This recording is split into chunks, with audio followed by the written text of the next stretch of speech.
우선 스바냐서를 보기 전에 그 배경을 먼저 살펴보면 스바냐서는 이제 남유다 16대 왕 요시야 시대 때 활동했던 스바냐 선지자고 이제 남유다 왕국 말기에 활동했던 그런 선지자인데 이제 남유다 왕 20대 왕에서 16대 왕이면 거의 말기죠. 그 전에 제가 요시야 왕에 대해 한번 설교한 적이 있었는데 그 당시 이스라엘은 너무나 멀리 갔었습니다. 요시야의 할아버지 므낫세부터 이어져온 우상 숭배가 그들의 삶 가운데 너무나 깊게 자리 잡고 있었기 때문입니다. 이스라엘은 잘 모르겠어요. 근데 옛날에 조선시대 가보면 이제 왕조실록이라고 하죠. 선대 왕들의 일지를 다 일일이 기록해 놓은 책입니다. 근데 세종대왕이 그 책을 보려고 이제 신하에게 명령을 했다가 거절을 당해요. 그래서 계속 실랑이를 하다가 이제 한 신하가 선대왕의 일지를 기록한 신관들이 아직 살아 있습니다. 거기에 왕의 치부도 분명히 있을 것인데 전하께서 그걸 보시면 그들의 목숨은 위태로워집니다. 해서 세종대왕이 뜻을 굽히고 그 책을 실록을 보지 않았어요. 근데 이스라엘은 모르겠어요. 그런 게 있는지. 근데 확실한 거는 요시아는 왕족이었기 때문에 어렸을 때부터 이스라엘의 역사와 또한 모든 이야기들을 들었을 것입니다. 그런 우상숭배를 듣고 자라온 요시아는 커서 종교개혁을 시행합니다. 그것을 통해 그 당시 문화처럼 퍼져나가 있었던 우상숭배와 죄악된 행동들, 그것들을 없애고 다시 한번 예루살렘 성전을 하나님을 예배하는 곳으로 회복시켰습니다. 요시아는 하나님께 칭찬받았던 왕 중 한 명인데 결말은 썩 좋지 못했어요. 애굽과 바벨론 전쟁에 말려서 하나님이 살 기회를 주셨는데 그 하나님의 음성을 듣지 못하고 고집부리다가 전쟁에서 죽게 됩니다. 하나님께 칭찬받고 또 예레미야가 요시아를 위해 애가를 지었으니 분명히 좋은 왕인 것은 확실합니다. 근데 그런 왕이 다스리고 있는 와중에도 계속해서 우상숭배하고 죄를 저지르고 있으니까 하나님께서 스바냐를 통해 남유다에게 경고를 하십니다. 그래서 스바냐는 이 모든 일이 일어날 것을 예견하고 계속해서 예루살렘 지도자들과 백성들에게 경고를 하고 있습니다. 그러면 하나님께서 사용하신 스바냐는 누구냐? 또 한번 봐야겠죠. 1절입니다. 아몬의 아들 유다 왕 요시아의 시대에 스바냐에게 임한 여호와의 말씀이니라. 스바냐는 히스기야의 현손이요 아마랴의 증손이요 그다랴의 증손자요 구시의 아들이었더라. 아멘. 여기에 익숙한 이름이 있죠. 히스기야. 그래서 우리가 학자들이 성경을 볼 때 스바냐를 보면 스바냐가 왕족인가 아닌가 두 가지 견해로 나뉩니다. 근데 그 당시에 히스기야라는 이름이 또 흔하기도 했고 또 1절에 언급된 아마랴가 누구인가 제대로 설명하고 기록되어 있는 것이 없어요. 그래서 1절에 나오는 히스기야는 왕이 아니었다라는 시각이 있지만 여기서 자세하게 봐야 될 것은 4세대를 걸쳐 스바냐를 소개하고 있습니다. 보통 선지자들을 소개할 때 뭐 1대, 2대, 많으면 3대까지 소개를 합니다. 근데 스바냐는 이례적으로 4대를 소개하고 있습니다. 물론 예외는 있어요. 에스라는 에스라 때부터 올라가서 마지막에는 아론의 16대 손이라고 소개가 되긴 합니다. 즉 16대 16명의 이름이 나오죠. 근데 이렇게 4대까지 소개를 한다면 그만큼 영향력이 있고 그럴 만한 이유가 있다. 그래서 스바냐는 왕족이었다라고 보고 있습니다. 그렇게 된다면 스바냐는 당시 왕이었던 요시아의 조카가 되겠죠. 왕족이었다면 왕궁 출입도 가능했을 것이고 상류층과도 교류를 했을 것입니다. 정치적인 이유 아니면 개인의 인맥 충분히 싸울 수도 있고 개인의 부도 누릴 수 있지만 그럼에도 불구하고 스바냐는 그들의 잘못을 지적하고 있습니다. 이 금수저가 자신의 모든 이득을 버리고 모든 권력을 버리고 그들의 잘못을 지적하는 이유는 하나님의 말씀이 스바냐에게 임했기 때문이라고 지금 말씀하고 있습니다. 그래서 그 모든 것을 포기하고 하나님의 명령에 순종하여 남유다에 있는 모든 사람들에게 경고를 하고 있습니다. 그래서 스바냐서의 전반적인 그림은 예루살렘에 임할 심판, 더 나아가서 남유다, 또 그 주변 국가들에게 하나님의 심판이 있을 거지만 그 뒤에는 하나님의 회복과 소망이 있다. 즉 하나님의 공의와 사랑이 강렬하게 기록되어 있는 책이라고 보시면 됩니다. 왕족으로서 이제 유다 지역 지도자들과 고위직들 또 그런 사람들의 악행을 눈앞에서 낱낱이 보고 요시야의 정책도 분명히 가까이서 봤을 것입니다. 이거를 본 스바냐는 전 동시에 두 가지 마음이 들었을 것 같아요. 내면에는 내가 하고 싶은 거 다 할 수 있는데 내가 이걸 포기해야 되나? 아니면 하나님께 순종을 해야 되나? 아마 고민이 됐었을 것 같아요. 그러나 스바냐는 자신의 기득권 세력을 유지하고 누리는 대신 유다 지역에 있는 백성들 뿐만 아니라 지도자들까지 그들의 죄악으로 인한 심판을 경고하고 있습니다. 그 심판의 메시지를 관통하는 핵심 키워드 바로 여호와의 날입니다. 당시 유다 사람들은 여호와의 날을 간절히 기다리고 있었어요. 그날에 여호와께서 임하셔서 모든 백성들을 구원해 주실 거다, 이것을 믿고 있었기 때문입니다. 근데 스바냐는 직설적으로 이 여호와의 날은 너네들의 구원의 날이 아니라 너네들의 심판의 날이다 라고 외치고 선포하고 있습니다. 저희 1장 7절, 8절, 14절 그리고 2장 2절까지 한 절씩 천천히 읽도록 하겠습니다. 시작. 주 여호와 앞에서 잠잠할지어다. 이는 여호와의 날이 가까웠으므로 여호와께서 희생을 준비하고 그가 정할 자들을 구별하셨음이니라. 여호와의 희생의 날에 내가 방백들과 왕자들과 이방인의 옷을 입은 자들을 벌할 것이며 여호와의 큰 날이 가깝도다. 가깝고도 빠르도다. 여호와의 날이 소리로다. 형사가 거기서 심히 슬피 우는도다. 명령이 시행되기 같이 지나가기 전 여호와의 진노가 너희에게 내리기 전 여호와의 분노의 날 너희에게 이르기를 전에 그리할지어다. 아멘. 보기만 해도 무시무시하죠. 여호와의 날, 여호와의 희생의 날, 여호와의 분노의 날, 여호와의 큰 날, 이런 표현들을 사용하며 계속해서 외치고 있습니다. 여호와의 날은 너네가 생각하는 그런 날이 아니다. 심판의 날이다. 근데 그런 날이 가까이 왔다. 정신 차려라. 너네는 이미 너무 멀리 왔지만 아직 시간이 있다. 회개하고 돌이켜라. 다시 하나님께 돌아가라. 분명 여호와의 날은 여호와께서 임하시는 날이기 때문에 구원의 날은 맞습니다. 그것은 분명합니다. 단 믿는 자들에 한해서. 하지만 하나님 앞에 바로 살지 않은 유다 백성들은 심판의 날이 되는 것이죠. 유다 백성들은 이제 자신들은 자신의 삶에 돌아보지도 않고 그저 자신들이 선택받은 민족이다, 이 믿음 하나로 살아가고 있었습니다. 그래서 그날이 자신들의 구원의 날이다 라고 굳게 믿고 있었던 것이죠. 그런 자신들이 생각하는 여호와의 날이 얼마나 두려운 날인지도 모르고 계속해서 우상 숭배하고 죄악 저지르고 범죄 행위하면서 그들의 삶을 계속해서 살아갔습니다.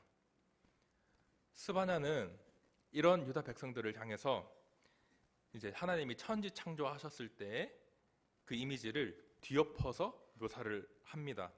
본문 2절 3절 읽겠습니다. 시작. 여호와께서 이르시되 내가 땅 위에서 모든 것을 진멸하리라. 내가 사람과 짐승을 진멸하고 공중의 새와 바다의 고기와 거치게 하는 것과 악인들을 아울러 진멸할 것이라. 내가 사람을 땅 위에서 멸절하리라. 나 여호와의 말이니라. 아멘. 굉장히 익숙한 내용이 있는데 반대죠. 뒤엎인 창세기 1장 내용입니다. 분명히 하나님은 이 모든 것을 지으시고 보시기에 좋았더라 라고 하셨는데 그 모습과 상반되는 모습이죠. 창세기에 지었던 모든 것을 심판의 날에 진멸하실 것을 스바냐를 통해 말씀하고 계신 것입니다. 근데 생각해보면 이미 하나님은 이 땅에 있는 모든 생물들을 심판하신 적이 있습니다.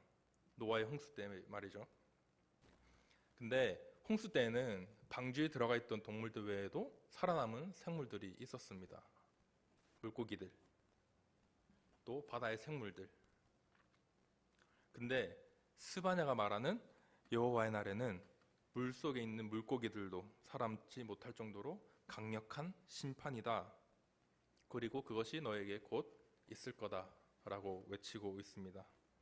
다시 2절 3절 보시면 진멸하리라, 또 진멸하고 진멸할 것이라 라고 합니다. 총 3번의 단어가 반복해서 나옵니다. 일단 홍수로는 다시 심판하지 않으시겠다고 약속을 하셨는데 그러면 어떻게 진멸을 하시겠다는 걸까요? 전쟁, 이방 나라를 사용해서 무너뜨리겠다는 것입니다.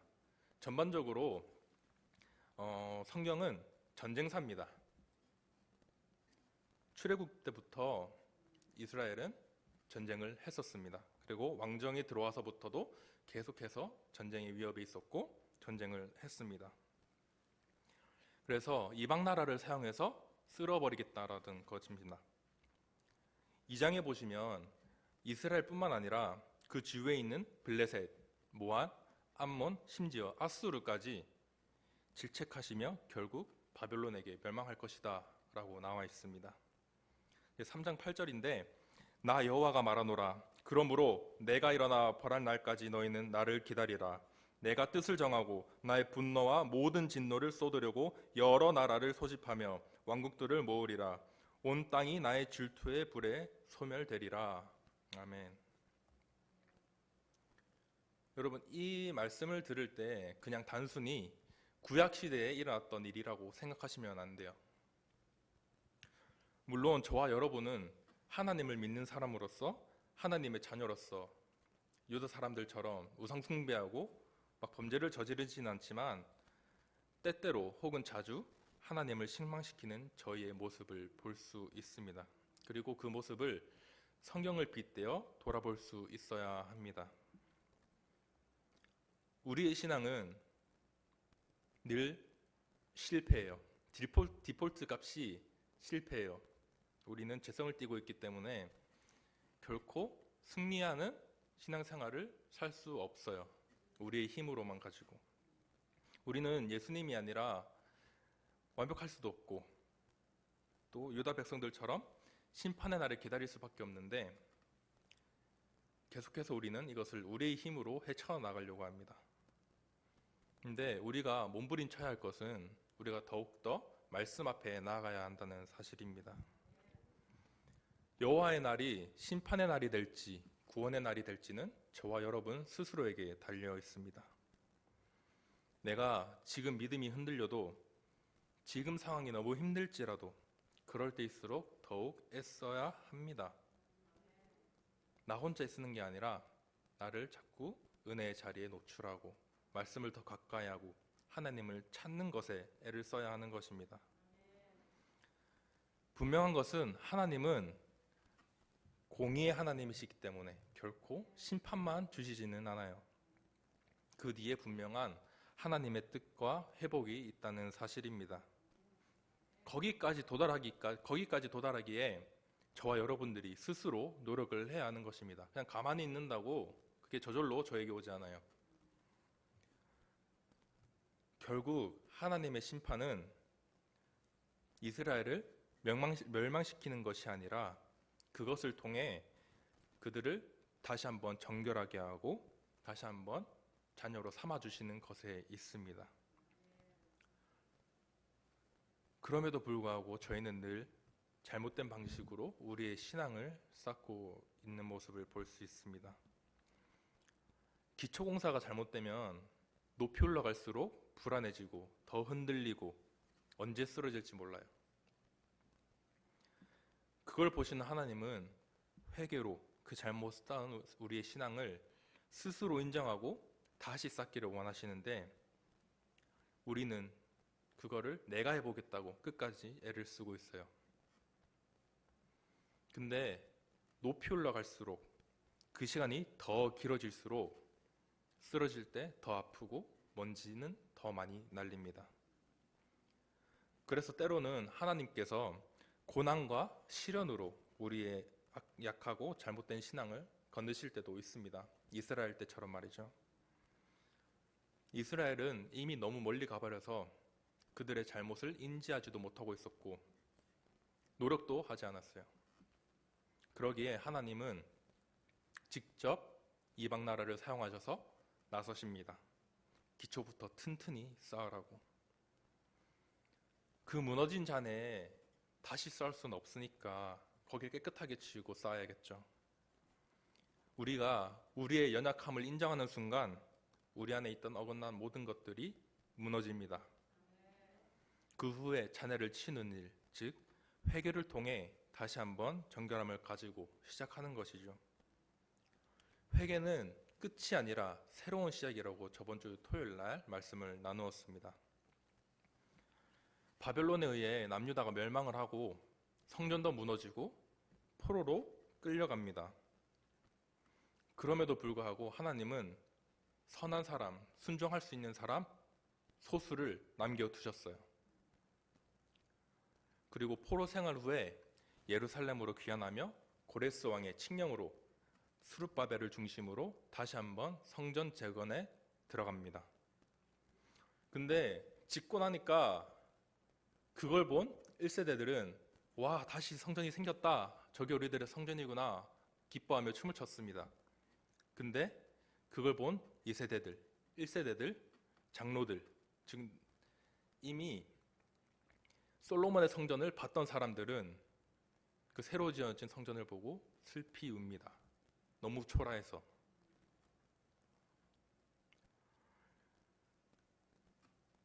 결국 공의 하나님은 고난과 시련을 주기도 하지만 그 뒤에는 반드시 회복이 있다.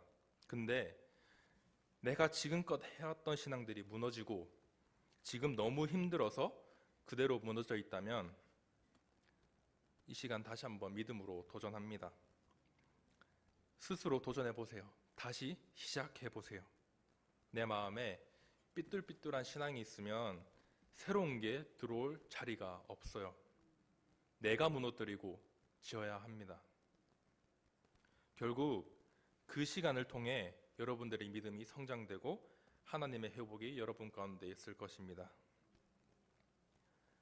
하나님도 구하는 자들에게 부어주시지 구하지 않으면, 나를 돌이키지 않으면 주시지도 않고 결국 힘든 거는 접니다.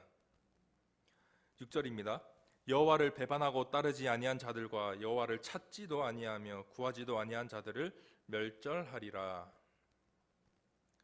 하나님을 배반하고 따르지 않는 자, 찾지도 아니하며 구하지도 아니한 자들 다 멸절한다고 합니다.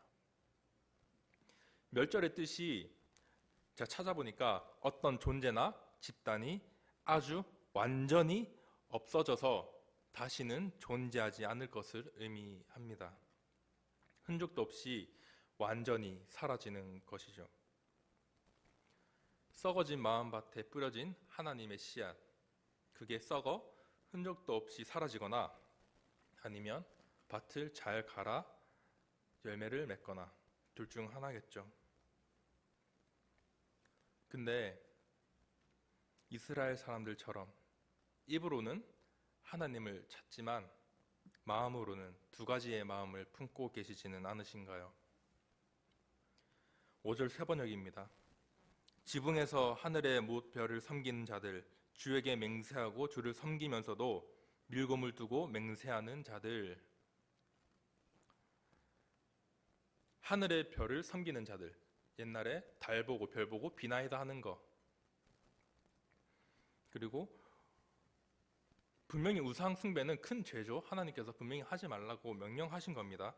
근데 또 하나님을 섬기면서 밀곰에게 맹세하는 것.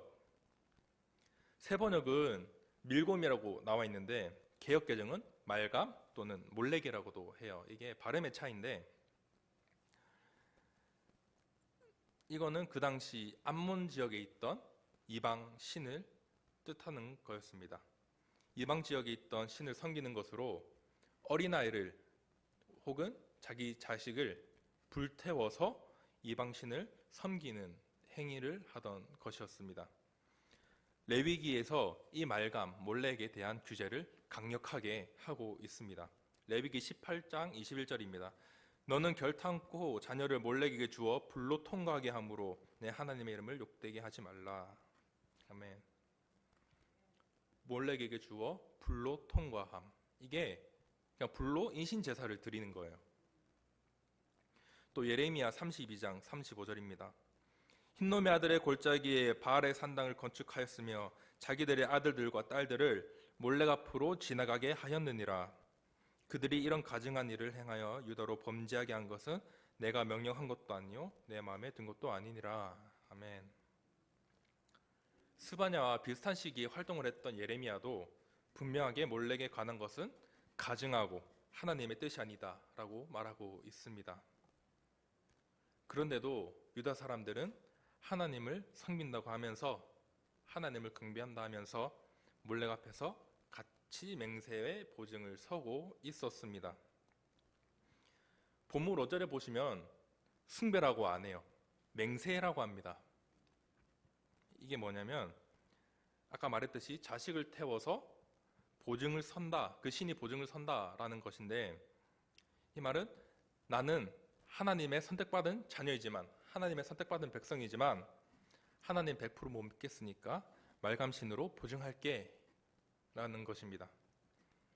분명 아브라함 때부터 계약의 행위는 있었습니다. 동물을 반을 갈라서 그 사이를 지나가는 것. 뭐 새들 같은 경우에는 너무 작아서 안 가르기도 하지만 이때 하나님은 아브라함과 언약을 맺으셨습니다. 그런데도 분명히 하나님께서 보여주셨음에도 불구하고 이방 신에게 그 보증을 맡긴다고 하니 자기 자식을 태워가면서까지 하나님이 보시기에 정말 뒷골 땡기는 일이죠. 스트레스도 받고. 이제 구약서를 딱 보다 보면 이스라엘 백성들은 하나님을 완전히 떠난 적은 없어요. 단지 하나님과 우상을 같이 섬겼지 양다리 걸친 것뿐입니다.